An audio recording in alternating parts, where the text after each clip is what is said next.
What's going on, Junkie Nation? One of our favorites is back, Jon Anik. He's going to be on the call for the Canelo Alvarez Terrence Crawford fight coming up here on September 13th, available on Netflix. Catch the prelims, by the way, on YouTube. It doesn't get any better than that, right, John? It's literally pretty much free because I think we all have those two outlets. Yeah, could you imagine not having Netflix in 2025? I remember when it was maybe $11.99. Now I think I pay for a million different human beings and households, but we're excited, trying to dust off the rust. Last time I called a boxing match was Vitaly Klitschko, Shannon Briggs, the WBC Heavyweight Championship in 2010 for ESPN. But it's been an exciting time just diving into the prep. A lot of anxiety for me when it comes to being optimally prepared for September 13th. But once I get to, midnight Pacific on September 12th, I'm going to be a very happy man because I am truly grateful and honored to, be one of three men with a microphone come September 13th on Netflix. Do we know the third man? I read back where it was you, Max Kellerman, and an analyst to be named later. Has that analyst been named yet? Andre Ward. Okay. Ooh, nice. That's a good one, man. Yeah. That is a good one. He's good weight class too, relevant weight class. Exactly. Yeah. Hall of Famer and really takes the broadcasting stuff seriously. So I'm excited actually later today have a call with the broadcast team and it's all systems go. Can't wait to get to Las Vegas, I remember you used to do boxing. And so my question would be, how is the prep similar and different? Other than obviously elbows and wrestling and things like that, but is it different going into the psyches of boxers? And of course boxing's a little bit more front loaded, heavy at the top than MMA. Not to say that they haven't built a nice card. I really like the Fernando Vargas and Callum Walsh fight as well. So that's an interesting question, and there are a lot of different directions in which I could go, right? But a lot of my preparation is rooted in learning athletes that have not been on my radar at all, right? Throughout their boxing careers. I'm talking largely about these prelim fighters and even a couple of the fighters on the main card that even a lot of boxing fans aren't necessarily following their every move. So it reminds me more of calling Bellator season 1 in 2009 than it does any sort of UFC preparation. When I'm watching Steven Nelson film earlier today, I'm looking at him for the first time in my life. So I am trying to condense a huge amount of preparation into a short amount of time. And I am but one man with only a certain amount of bandwidth. So my twin brothers helped me a little bit with the research. We have a great researcher, Mark Ortega, but I'm just trying to use every possible hour to my advantage. I'm watching back most of the careers of Canelo Alvarez and Terrence Crawford while also trying to do right by the preliminary fighters. But a lot of the boxing fans out there, I think, are not all that familiar with some of the athletes that we're going to be showcasing here on YouTube. And it's my job to humanize those athletes and tell their stories. So, for every millionth article you can read on Canelo Alvarez, I'm going to be finding a couple on Javier Martinez between now and next Saturday night. That's right. Because if I recall of the times that I've interviewed you, Mauro Ranallo, it's every fighter's Super Bowl, whether they're the first fighters that walk out, they're there at that particular moment, whether it's 4 rounds, it's their 10th fight, it's a rival, whatever. And that's one thing that's always separated you from others is you make everyone, your prep is like you're prepping for everyone's Super Bowl. Well, I appreciate you saying that. Mauro Ranallo is absolutely fantastic. It's been great for me to hear my old friend as I've leaned back into some of the boxing footage. But yeah, doing right by the athlete doesn't even begin to describe it. Just think about a family member watching these athletes box or compete in mixed martial arts, right? I remember one time somebody was like, man, your energy's off the charts. It's like the first fight of the night. It's like, not for his mom. It's not, it's the Super Bowl. So yes, I am charged with this huge responsibility. I have not really followed boxing very much over the past decade, other than the big names and the big pay-per-views. Tyson Fury certainly got my money over the years, right? But that's been a huge challenge for me. Thankfully, the UFC schedule has fallen, so I'm not missing a pay-per-view, and I'm able to dive all the way in. Jean Lord Silva and Diego Lopez are the furthest thing from my radar right now, other than the Anik and Florian podcast, and it's been fun to dive back in, right? I found my old MGM Grand scorebook here from some of the fights that the nerd in me used to score sitting ringside. Bernard Hopkins, Winky Wright from 07. So it's been exciting, but I certainly am going to lean on Max Kellerman and Andre Ward because I know my place and I stay in my lane and I know my role. And, that's what's, gotten me to this point in time. I'm not going to deviate too far from it. Winky Wright, one of the great counter punches of our time. He probably didn't get enough love, man. He was a really, really exceptional boxer. That's a great pull there.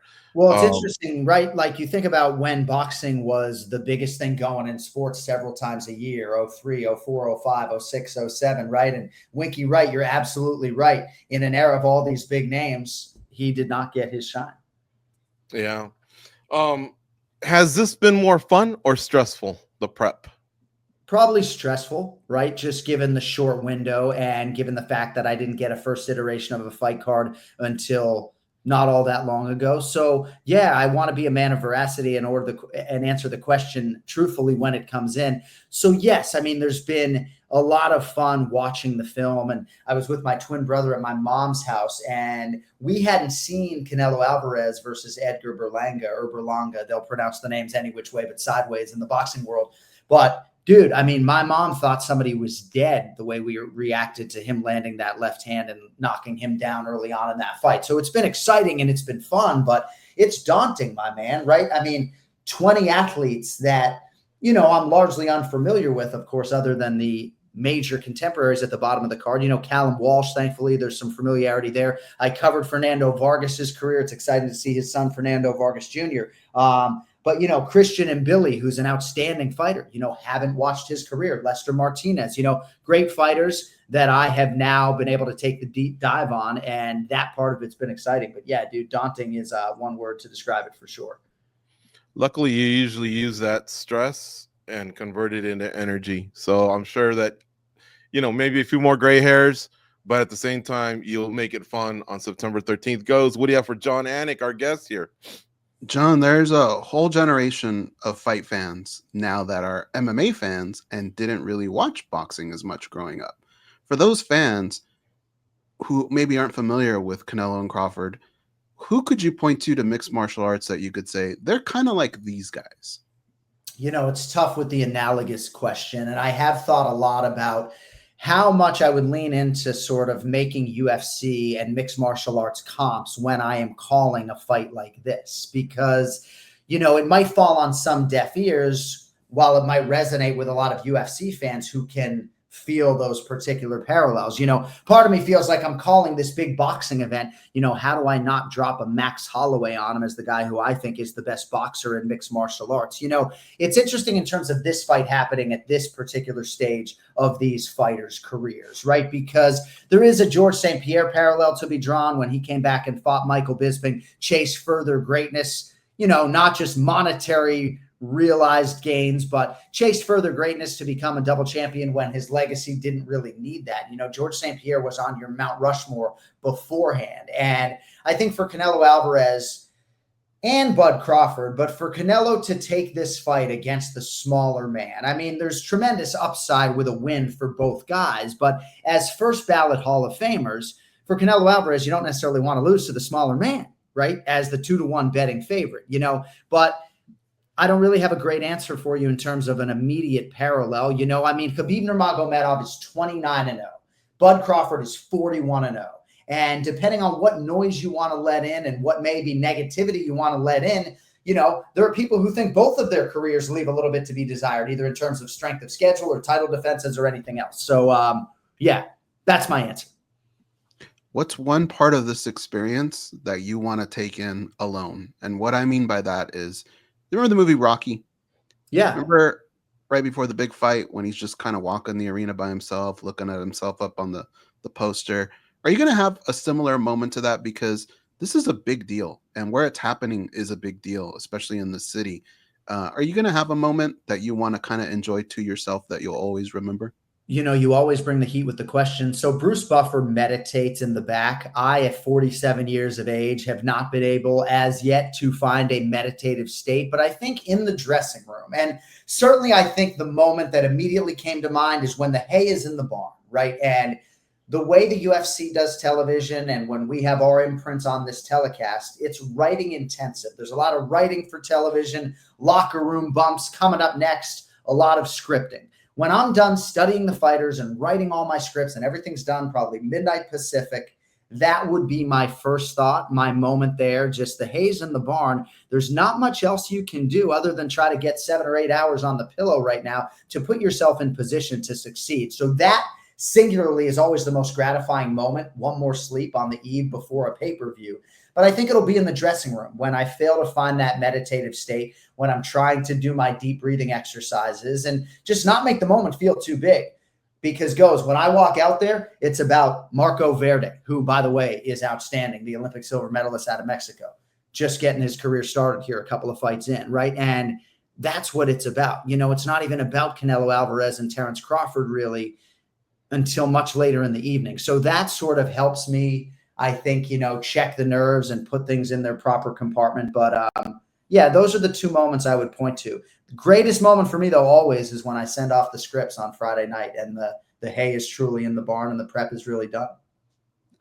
Marco Verde is very, very underrated, but he's still a little green, right? Yeah, a couple fights in, made his pro debut in Riyadh, Saudi Arabia, got some good experiences last time out. But again, like 8 days ago, hadn't a fucking clue who he was. That's my reality. So we turned the page right after Chicago, Illinois. It's been all boxing all the time. And, just not looking past September 13th in terms of this challenge and, how much boxing might be in my future after the mega fight. You must know that was a dual question and pun from Goes. I missed the pun. The green part, Verde. Oh! But we got good info from you. But at the same time, a long time ago, John, this guy did that to Maurice Smith, UFC Hall of Famer. Yeah. And it continued into something else. And next thing you know, we had to run outside the studio and say, hey, part of this was a joke and apologize. So I figured, okay, right now, I love Jon Anik. He gives us time on Junkie Radio. But yeah, that goes messing about. Sorry. No, and I saw his little smirk, so I should have picked up on that. I always spoke French and not Spanish, but the word derivative I think is the same, VER. So let me ask you. So look, the magnitude of this card, the fighters involved, their records, and all that. Does this have the feeling of a one and done between these two, or do you feel like we might actually see them fight again? Great question. So I don't know what the future holds for either athlete. Neither man really loses too much, in terms of matchmaking and progressing things forward. So I do think it stands to reason that you would see it again, but I would put the percentage at, maybe 10%, because I think for Canelo Alvarez, going back to light heavyweight might be of appeal to him. I think it stands to reason that Bud Crawford might retire, win or lose after this weekend.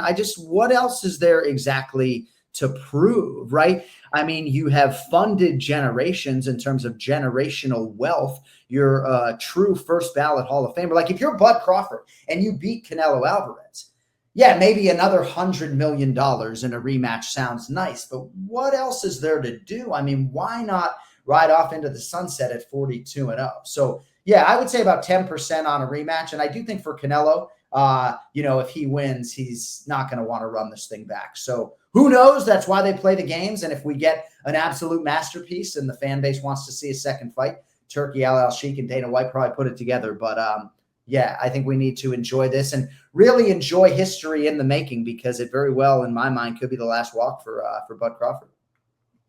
Sorry to hog the stage, George. I just got two more, but I love boxing. I love talking about this.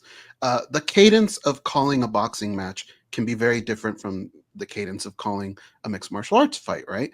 How do you prepare for that? How do you kind of get the reps, I guess, outside of actually doing the job? Good question. So largely, whether you're calling American football or combat sports, I think you're either going to have chemistry with a broadcast partner or you're not. Now, I guess you could say this is a unique circumstance because to my right are two absolute legends in the sport who have been completely embedded in it. And maybe I'm a guy who is coming in from mixed martial arts who should know his role a little bit. We are going to have some practice calls with the fellas, which will be of a huge benefit. We also have our call today where we're probably going to iron some things out. But I got to be me. I got to be confident, and I'm not really worried about that. I understand that maybe the line between play-by-play commentator and color commentator or analyst in boxing is less blurred than it is in MMA, but I have no problem being deferential and letting Max take the lead and calling out jabs at times. I bring no ego to this. I'm just excited they called my number. I don't need a lot of real estate. I think with my talking style, I talk pretty quickly, and hopefully that gives my broadcast partners a lot of opportunities to shine. But I really am trying to not overthink it in terms of whether the sport's easier to call because there are fewer weapons or harder to call because I haven't done it in a while. I'm ready to go. I mean, I remember calling fights for ESPN3.com in 2006, and we didn't even know the fighters' names. It was like red and blue. So we're ready to go. Last one from me. We talked a little bit about this new era of fight fan that maybe only have watched the UFC, hasn't really watched boxing. But there's another little component to this, and it's the fan that is only used to the Jake Paulish event, right? Where there's a lot going on. It's more entertainment versus some of the traditional boxing and broadcasts that the three of us are used to growing up with.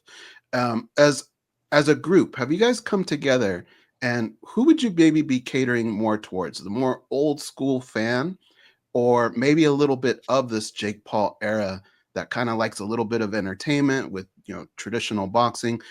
How, as a group, have you guys kind of have a strategy of who it is you're really talking to on? So a lot of those Saturday? conversations would be happening now, but I haven't thought about that for a second, right? I do think uniquely in this broadcast team, you have three guys who take their craft very seriously, right? So I'm really looking forward to later this afternoon having time, really for the first time with Andre Ward, and I guess for the fourth or fifth time with Max Kellerman. I have worked with him on some UFC broadcasts in the past, and we did do some stuff for the Canelo versus Crawford press conference in Las Vegas. But I think you probably know me well enough, and you're asking the question for your audience, but you probably know me well enough to know the answer that if I had to swing to one side or the other, stylistically as a commentator, it's just going to be more towards the old school boxing fan, because I don't want to cut myself down and be suggestive that I'm just a meat and potatoes guy, but like I'm diving into the fucking preparation of these athletes. I'm not trying to,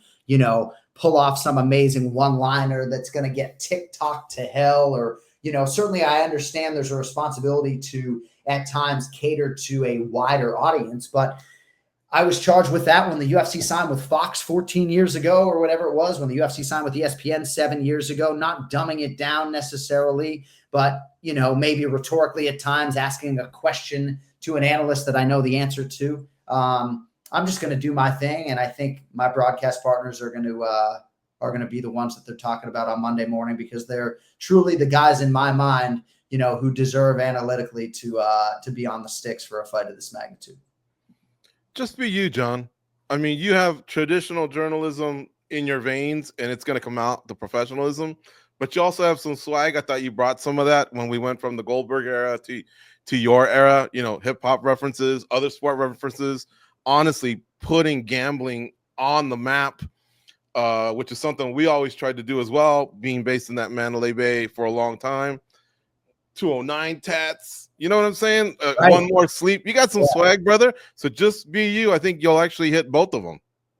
Yeah, no, I appreciate you saying that, and I'm excited to have the benefit of the warm-up calls with these guys and the prelims. But I'm really not overthinking it. I'm really excited.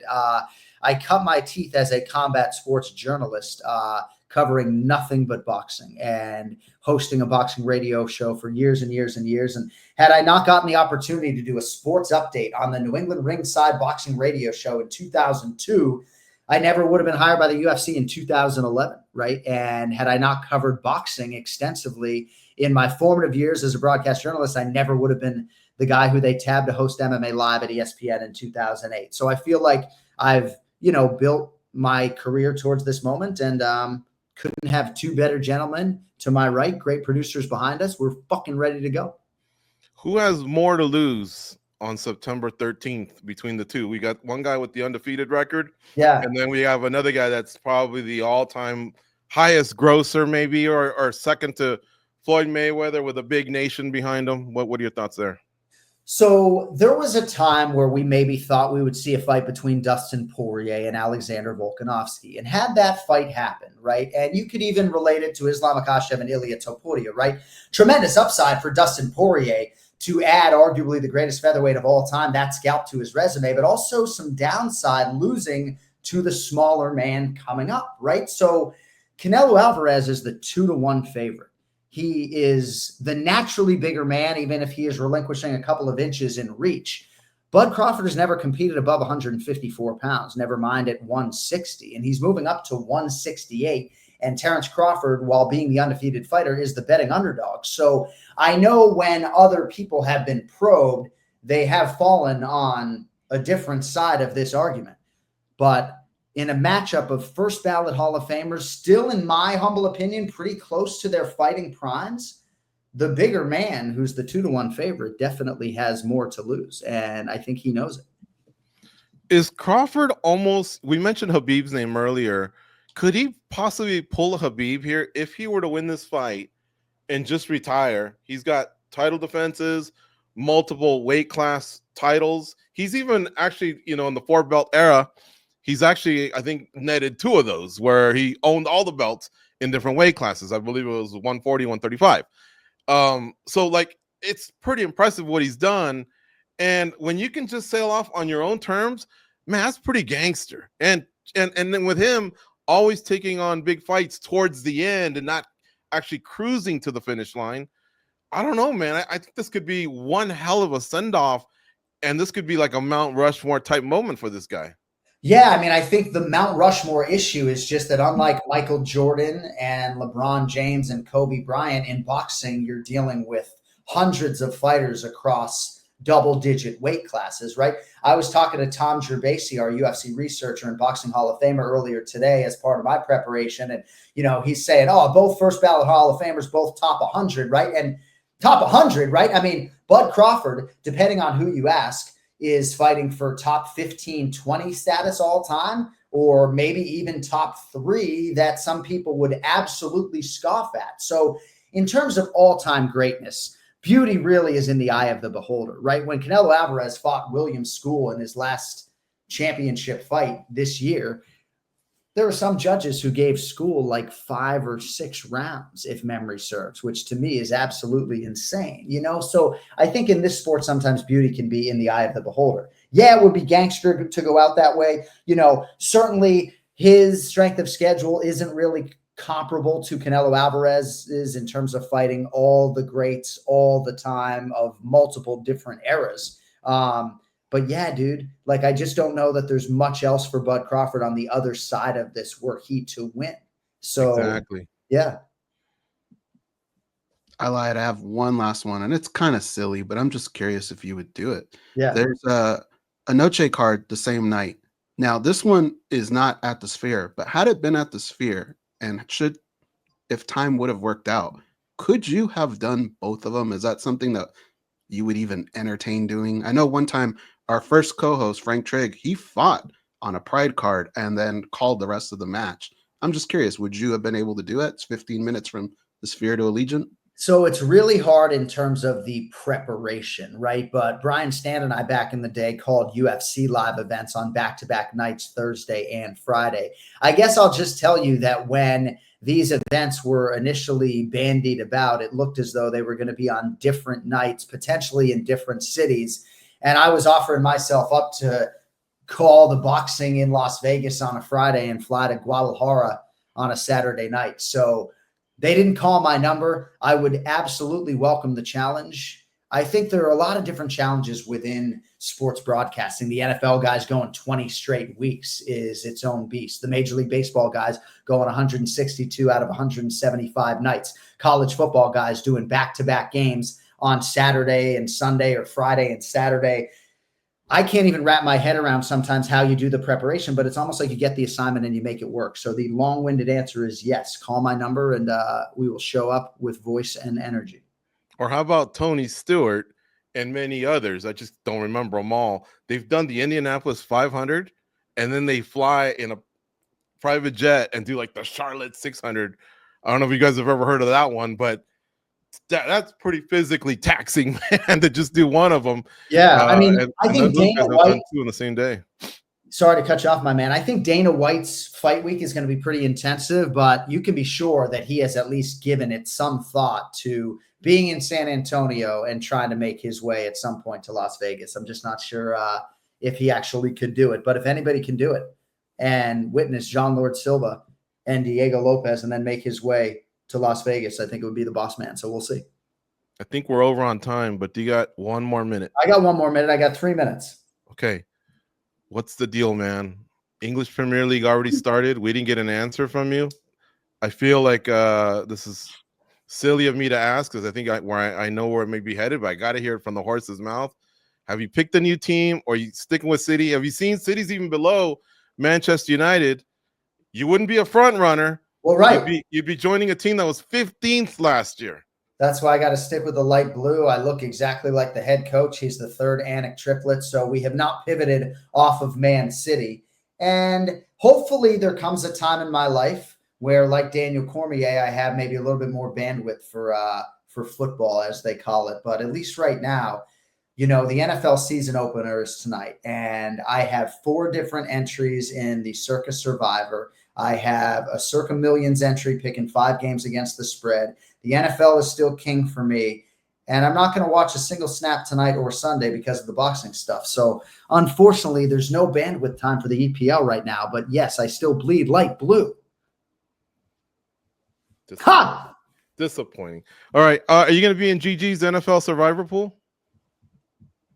I just laid out for this man that I have 4 Survivor entries. My twin brother's handling them all. There's just only so much bandwidth, my man. I'll see what I can do, but you know. I'll send it to you. We'll see what's Who do you up. like? Yeah, send it to me. Who do you like in week 1? Philly to win, but I don't know about the cover. But you know, I got their 8.5, and they're the Super Bowl champs. And the Cowboys.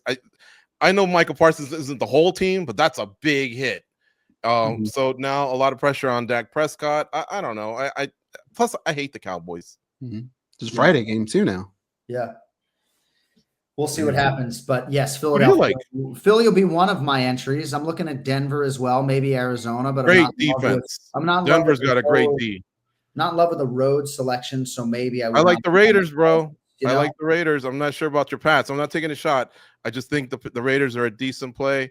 I think the Bears are a decent play. Commanders. You said it sounded like we had you till 10:50. I was saving the silly one. Your Anaconda, that's your nickname. And all your trips to Brazil, you probably had like 20 or 30. You never told the UFC, hey, book me at my return trip 3 days later. You never went to the Amazon just to go check out anacondas or anything like that?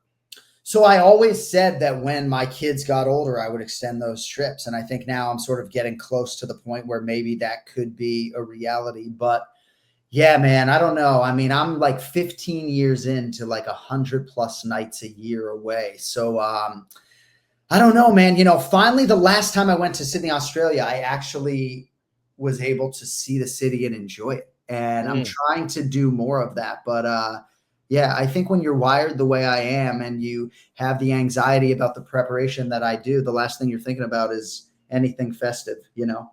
All right. I was curious. I've always wanted to go to the Amazon. Yeah. Check out jaguars and anacondas. Well, hey, next time there's a UFC pay-per-view, maybe you guys come down and we actually do it, you know?